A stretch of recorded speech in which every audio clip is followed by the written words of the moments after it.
Ein wesentlicher Teil der exorbitant hohen Kosten, die wir im Energiebereich haben und der Wertschöpfung ins Ausland, hat dieser Bundeswirtschaftsminister zu verantworten, niemand sonst.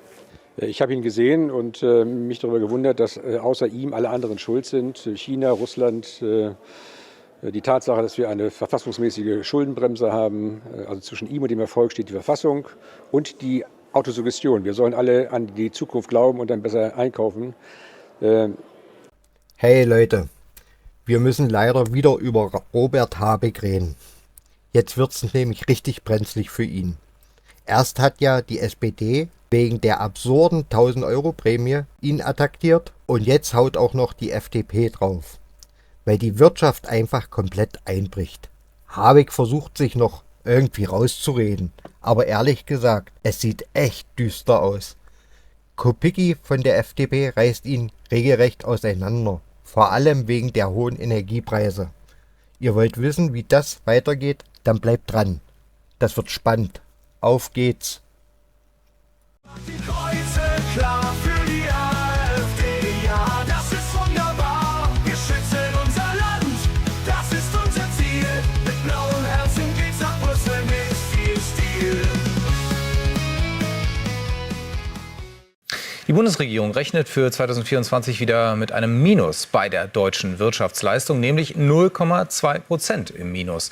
Das hat Wirtschaftsminister Robert Habeck in Berlin mitgeteilt. Trotzdem gab er sich optimistisch. Mehrfach betonte er Deutschlands Stärken sowie auch den innovativen Mittelstand. Deswegen rechne er für kommendes Jahr dann mit einer Trendwende, und zwar mit einem Plus dann von 1,1% beim Bruttoinlandsprodukt. Grund sei, dass die Zinsen sinken würden, und das würde die Menschen dann wieder spendierfreudiger machen, und das tue der Wirtschaft gut. Das sind strukturelle Probleme und ich würde sagen Versäumnisse nicht jetzt der letzten Monate oder Jahre, sondern der letzten Jahrzehnte.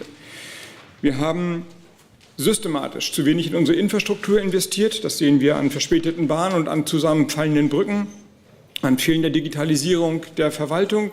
Wir haben nicht genug getan, um Arbeits- und Fachkräftepotenzial zu mobilisieren.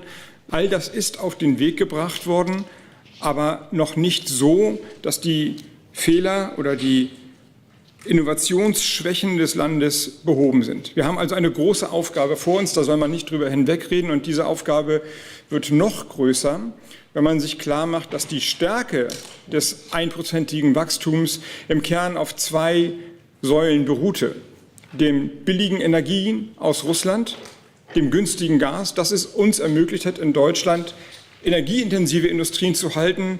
Und zweitens, dass wir als Exportnation darauf angewiesen sind, dass die Weltmärkte funktionieren. So, der Bundeswirtschaftsminister erklärt die Welt. Fragen wir nach bei Max Hermes im Bundestag. Also Max, ja, ist das im Wesentlichen jetzt Beschwichtigung, oder hat der Wirtschaftsminister einen Plan, wie Deutschland eben zurück aus der Krise finden soll? Die Frage möchte ich direkt weitergeben. Ich habe einen Gast am Set, FDP-Vize Wolfgang Kubicki. Herr Kubicki, also jetzt die Wirtschaftsprognose schlechter als erwartet. Hat denn Robert Habeck einen Plan, wie er da jetzt rauskommt oder wie er die Wirtschaft wieder ankurbeln kann? Ich habe ihn gesehen und mich darüber gewundert, dass außer ihm alle anderen schuld sind. China, Russland, die Tatsache, dass wir eine verfassungsmäßige Schuldenbremse haben, also zwischen ihm und dem Erfolg steht die Verfassung und die Autosuggestion. Wir sollen alle an die Zukunft glauben und dann besser einkaufen. Ich bin wirklich beeindruckt. Ich musste 10 Semester studieren bis zu meinem Diplom VWL, und ein Wirtschaftsminister setzt sich hin und erzählt uns einen aus Bullabü. Wir sind selbst schuld an der Misere, die wir haben. Wir importieren momentan 80% unseres LNG-Gases aus den Vereinigten Staaten. Das heißt, wir haben unsere Abhängigkeit von russischem Gas auf amerikanisches Gas umgestellt, das überwiegend durch Fracking gewonnen wird. Wir haben in Deutschland ausreichend eigene Lagerstätten. Das heißt, wir könnten aus unserer Erde mit der gleichen Methode das Gas bei uns einspeisen zu wesentlich günstigeren Kosten. Wir müssen keine LNG-Terminals aufbauen. Dagegen sind die Grünen, dagegen ist Robert Habeck. Obwohl der Deutsche Bundestag eigentlich feststellen müsste, wir hatten ja eine Expertenkommission extra eingesetzt, dass das in Deutschland möglich ist und deshalb das Totalverbot im Wasserhaushaltsgesetz verfassungsrechtlich nicht zu halten ist. Also ein wesentlicher Teil der exorbitant hohen Kosten, die wir im Energiebereich haben und der Wertschöpfung ins Ausland, hat dieser Bundeswirtschaftsminister zu verantworten, niemand sonst. Sie haben jetzt dann die Energiepreise angesprochen, aber was kann dann letztlich auch die Ampelkoalition, der Sie ja auch angehören, tun, auch um die Wirtschaft zu stärken? Ja, wir versuchen ja dauernd auf unsere Grünen pädagogisch einzuwirken. Die Tatsache, dass Robert Habeck erklärt hat, das Lieferkettengesetz sei eine falsche Abbiegung gewesen. Ich kann mich noch an Debatten hier im Deutschen Bundestag erinnern, wo wir beschimpft worden sind als Freie Demokraten. Wir müssten die Schwellen nicht hochsetzen, sondern runtersetzen. Wir seien für Kinderarbeit, Menschenhandel, Frauenrechte, Missachtung. Und jetzt zu erklären, wir haben die Bürokratie erhöht, um sie jetzt abzubauen, ist Beleg dafür, dass die Fehler der Vergangenheit sich jetzt auswirken. Also ein Wirtschaftsminister, der zweimal in Folge ein Rezessionsjahr kommentieren muss, seine eigenen Erwartungen dauernd herunterschraubt und jetzt sagt, im nächsten Jahr aber werden meine Hoffnungen sich erfüllen, ohne dass wir die entsprechenden Maßnahmen wirklich umgesetzt haben bisher, der ist in seinem Amt einfach überfordert. Er ist doch derjenige, der es machen muss und nicht immer auf andere verweisen muss. Die Chinesen werden uns nicht helfen, die Russen auch nicht. Das können wir nur selbst tun. Unsere amerikanischen Freunde werden uns auch nicht helfen. Es ist jetzt letztlich auch nur noch ein Jahr bis zur Bundestagswahl und das letzte Jahr ist ja eher dann eins, in dem nicht mehr allzu viele Entscheidungen auch getroffen werden, sondern in dem es dann um den Wahlkampf geht. Wie viel kann denn da jetzt noch bewirkt werden, um der Wirtschaft, die jetzt dringend einen Impuls braucht, wieder diesen Schwung zu verleihen? Ja, wir fragen uns als Freie Demokraten, warum die Maßnahmen, die wir zur Wirtschaftswende eigentlich vereinbart haben, bisher im Parlament nicht umgesetzt werden. Es sind wiederum unsere grünen Freunde, die es regelmäßig verschieben, weiter beraten wollen. Und ich sage noch einmal, jeden Tag, jeden Monat, den wir warten, wird die Situation für Unternehmen in Deutschland schlimmer und für die Verbraucher schlimmer. Und wenn wir den Menschen ein Signal geben wollen, dann doch jetzt mit Geschwindigkeit und mit Wucht das Ruder herumzureißen, das Steuer umzulegen. Alle wollen das und deshalb wäre es doch wichtig, dass der Wirtschaftsminister seine eigene Partei, seine eigene Fraktion mal auffordert, auch seinen Worten zu folgen und dann große Taten mit uns zu vereinbaren. Ein anderes Thema ist noch die Migration. Die Union hat gesagt, dass sie direkt an der Grenze abweisen möchte. Sie sind damals der Union beigesprungen vor rund einem Monat. Die Grünen haben da Bedenken angemeldet. Jetzt möchte die Union diese Woche das Thema wieder aufs Tablett werfen. Werden Sie dann zu Ihrem Wort stehen und dann auch gegen den grünen Koalitionspartner das dann letztlich durchsetzen oder zumindest so argumentieren? Ja, zunächst weiß ich nicht, ob das wieder aufgesetzt wird. Die Koalitionsfraktionen können es ja nochmal auf Bitten der Grünen verschieben. Sollte das im Deutschen Bundestag zur Abstimmung kommen, werde ich meinem Gewissen folgen. Das bin ich mir selbst und den Wählerinnen und Wählern, die mich gewählt haben, schuldig. Also eine klare Aussage da zumindest, das Gewissen. Wir wissen, wie Sie zu dieser Position stehen. Wolfgang Kubicki, vielen Dank. Also wir blicken gespannt auf diese Debatte, in der es um Abschiebungen dann wieder gehen wird und in der es da durchaus unterschiedliche Positionen innerhalb der Ampelkoalition gibt. Guten Morgen.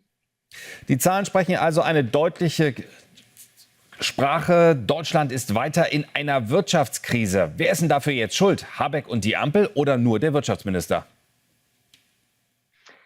Ja, Deutschland befindet sich in der Rezession, schrumpft sehr wahrscheinlich zum zweiten Mal in Folge. Natürlich ist insgesamt die Bundesregierung schuld, aber speziell vom Wirtschaftsminister sind wir sehr enttäuscht. Seine Bilanz ist wirklich desaströs. Er schweigt bei den wirklichen wichtigen Themen, die es jetzt anzupacken gilt. Beispielsweise, dass die Lohnzusatzkosten explodieren, die Pflegeversicherung, aber auch das Rentenpaket 2. Hier ist die Aussicht, dass wir bald 50% Abgaben vom Bruttolohn haben für die Arbeitnehmer. Also der Faktor Arbeit wird einfach viel zu teuer. Hier schweigt er und macht stattdessen ziemlich unsinnige Vorschläge, wie beispielsweise die Anschubfinanzierung, dass Langzeitarbeitslose, die ein Jahr arbeiten, ohne Bürgergeld nochmal 1.000 € extra Prämie obendrauf bekommen. Das sendet natürlich das vollkommen falsche Signal. Stattdessen müssen wir alle entlasten, die arbeiten, die Steuergelder und Sozialversicherungsbeiträge fleißig erarbeiten.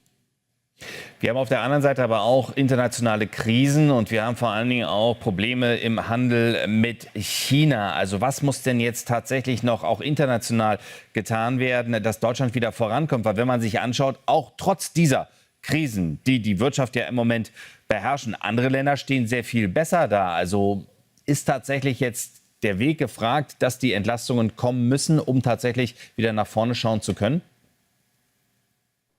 Entlastung ist tatsächlich das wichtigste Stichwort erstmal für den Standort Deutschland.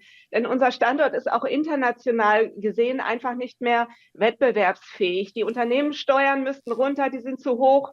Die Sozialversicherungssysteme müssen dringend demografiefest gemacht werden und eben auch bezahlbar sein für die arbeitende Bevölkerung. Und auch die Energiekosten sind zu hoch. Hier brauchen wir marktwirtschaftliche Anreize. Und wir sind extrem gebunden in unserer Kreativität und Schaffenskraft in Bürokratie, Hier wäre es wirklich wichtig, dass wir uns auf Investitionen und Innovation auch wieder konzentrieren könnten. Und hier hat Robert Habeck zwar das Richtige auch angesprochen, dass es eben wichtig ist, Bürokratie abzubauen. Er hat kritisiert, dass das Lieferkettengesetz viel zu umfangreich ist, auch die Nachhaltigkeitsberichterstattung oder Entwaldungsverordnung. Aber er hat seine gesamte Partei einfach nicht hinter sich. Gerade die Grünen im Europaparlament sind da gegen ihn und für diese gesamte Bürokratie, die einfach so sinnlos ist. Es sind einfach Lippenbekenntnisse. Wir brauchen echte Reformen, dass wir spürbare Entlastungen haben am Standort Deutschland. Nur dann kann es hier wieder auch aufwärts gehen mit unserer Wirtschaft.